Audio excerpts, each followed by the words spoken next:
శ్రీ గురుభ్యో నమ.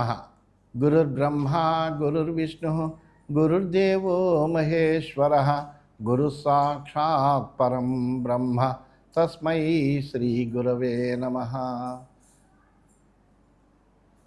అస్మత్ గురుచరణారవిందాభ్యాం నమ. నిన్నటి మన మహాభారత ప్రస్థానంలో వ్యాస మహర్షిని యుధిష్ఠిరుడు అడిగాడు. ఆ యుధిష్ఠిరుడిని పాండవుల్ని చూడడానికి వ్యాస మహర్షి వస్తే ఆ వ్యాస మహర్షిని అడిగాడు, మహానుభావ, తపస్సు, దానాలు, ధర్మాలు ఇవన్నీ ఉంటాయి కదా, వీటిల్లో ఏది గొప్పదంటావు? ఏమి చేస్తే ఉత్కృష్టమైనటువంటి ఫలం లభిస్తుంది అని యుధిష్ఠిరుడు వ్యాసాచార్యుడిని ప్రశ్నించాడు. అప్పుడు వ్యాసాచార్యుడు చెప్పాడు, మహానుభావ, దానం చాలా అద్భుతమైనటువంటిదయ్యా. దానం అంటే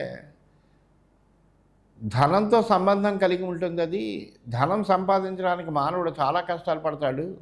అనేకములైనటువంటి వ్యయ ప్రయాసాలు కోర్చి సంపాదించుకునేటువంటి ధనాన్ని దాన రూపంగా ఇవ్వడానికి ఎవరు కూడా ముందరికి రాలేకపోతారు, మనస్సు అంగీకరించదు.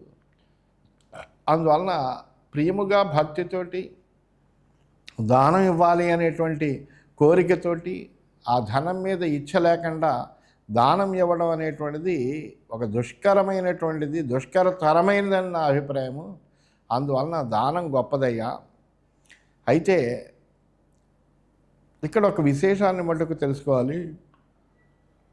న్యాయంగా ఆర్జించినటువంటి ధనాన్ని దేశకాల పాత్రాలు గమనించి సత్పురుషులకి దానం చేయాలి. అన్యాయార్జితమైన విత్తంతో ఎవరైనా దానం చేస్తే కనుక దానివలన పుణ్యం ఉండదు కాదా, పాపం కూడా కలుగుతుంది. అందువల్ల పరిశుద్ధమైనటువంటి మనస్సుతోటి సత్పాత్రుడికి తాను ధర్మబద్ధంగా సంపాదించినటువంటి ధనాన్ని దానం చేయడం అనేటువంటి చాలా ఉత్కృష్టమైనటువంటి విషయము అని దానం చేసేటువంటి, అలాగే ముద్గలుడు అనేటువంటి వాడు ద్రోణ పరిమాణం కలిగినటువంటి ధాన్యాన్ని దానం చేసి గొప్ప ఫలితాన్ని పొందాడు అని అంటే అప్పుడు వెంటనే యుధిష్ఠిరుడు అన్నాడు, వ్రీహి ద్రోణ పరిత్యక్త కథం తేన మహాత్మన కస్మై దత్తశ్చ భగవాన్ విధినా కేన చాత్తమే. భగవాన్ వేదవ్యాస, మహాత్ముడైనటువంటి ముద్గలుడు ద్రోణ పరిమాణం కల వ్రీహి ధాన్యాన్ని ఏ విధిని అనుసరించి ఇచ్చాడయ్యా, దానం చేశాడు, ఎవరికి దానం చేశాడు, దాన్నంతా వివరంగా చెప్పవలసింది అని కోరాడు. ప్రత్యక్ష ధర్మ భగవన్యస్య తుష్టో హి కర్మభిః సఫలం తస్య జన్మాహం మన్యే సద్ధర్మచారిణః.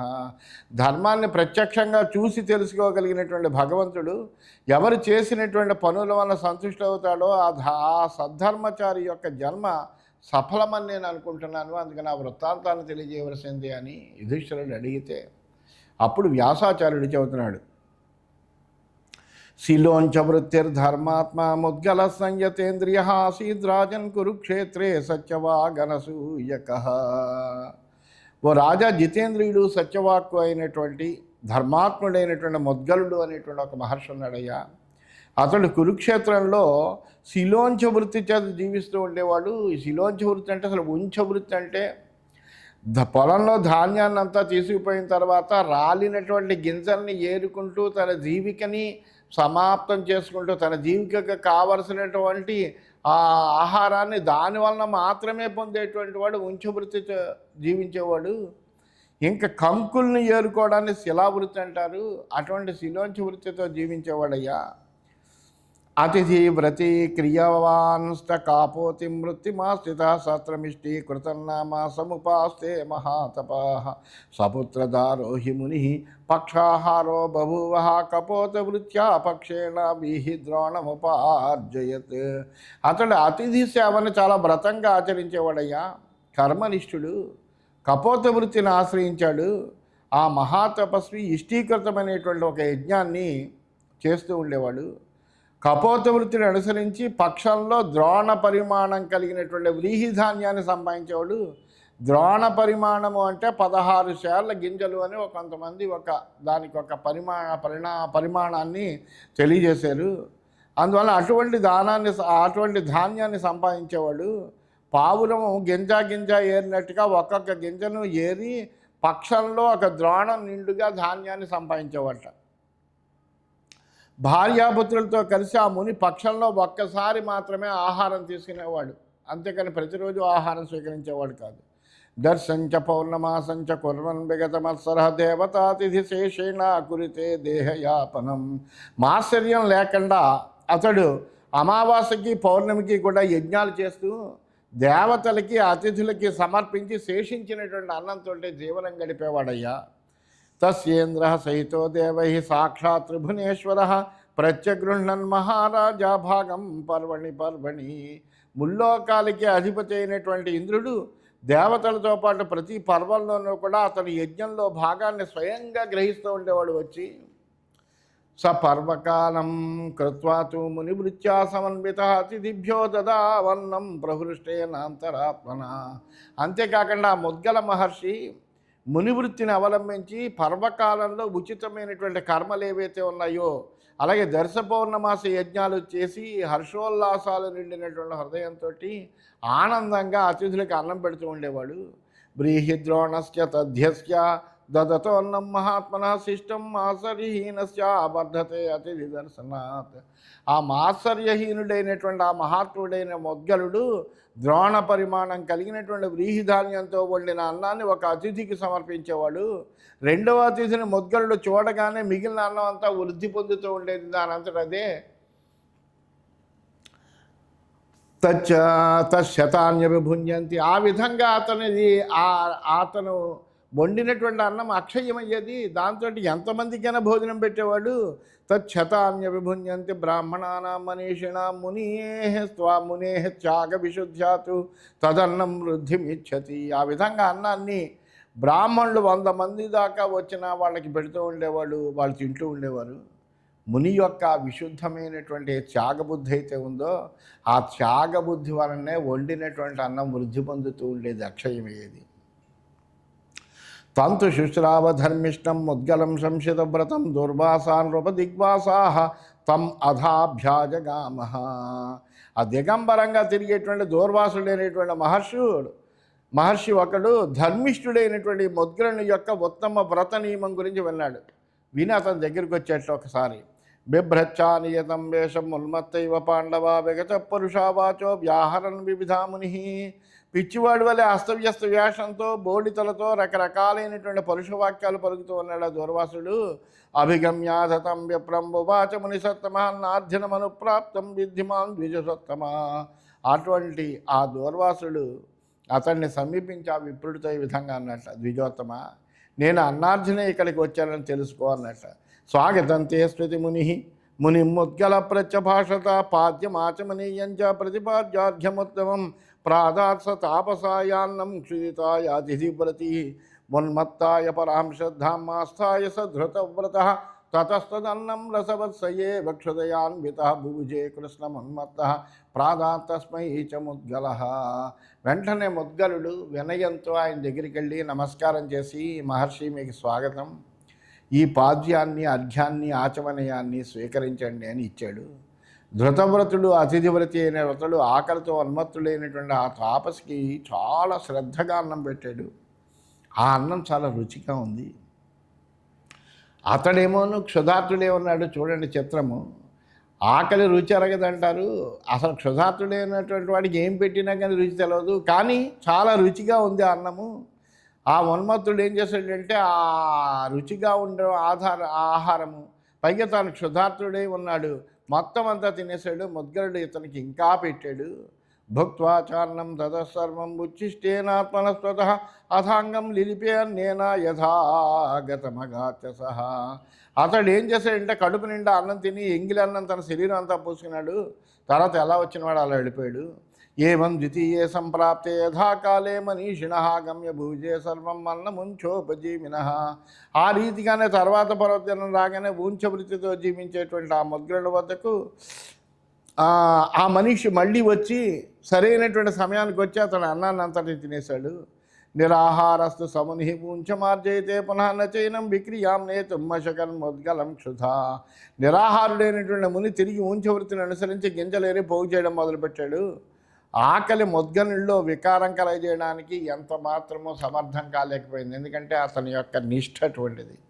న క్రోధో నచమాశ్చర్యం నావమానో న సంభ్రమ సపుత్రదారముంఛంతం ఆ వివేశ ద్విజోత్తమం.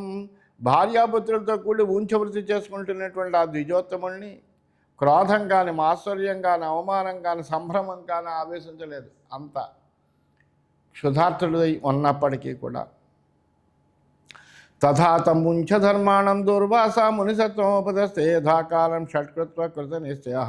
ఈ రీతిగా ఉంచవృత్తి ధర్మాన్ని పాటించేటువంటి ఆ ముద్గల ముని దగ్గరికి దూర్వాసుడు అతను దీక్షను ఏదో రకంగా భంగపరచుకోవాలని మళ్ళీ పక్షాల్లో మళ్ళీ ఆయనే భోజనానికి వచ్చాడు. ఇలా కృత నిశ్చయుడు 6 సార్లు పర్వ సమయాల్లో వచ్చాడు. నచాస్య మనసా కించిత్ వికారం దదృశే ముని శుద్ధ సత్వస్య శుద్ధం సదృశే నిర్మలం మనః. కానీ ఆ మహర్షి మనస్సులో కొద్దిగా కూడా వికారం రాలేదు, మార్పు ఏమీ కనిపించలేదు. శుద్ధమైనటువంటి చిత్తవృత్తి కలిగినటువంటి వాడు. అటువంటి ఆ ముద్గల మహర్షి యొక్క మనస్సు ప్రతి పర్యాయము నిర్మలంగానే కనబడిందే తప్ప ఎప్పుడూ కూడా క్రోధం కానీ, ఆవేశం కానీ, మరొకటి కానీ రాలేదు.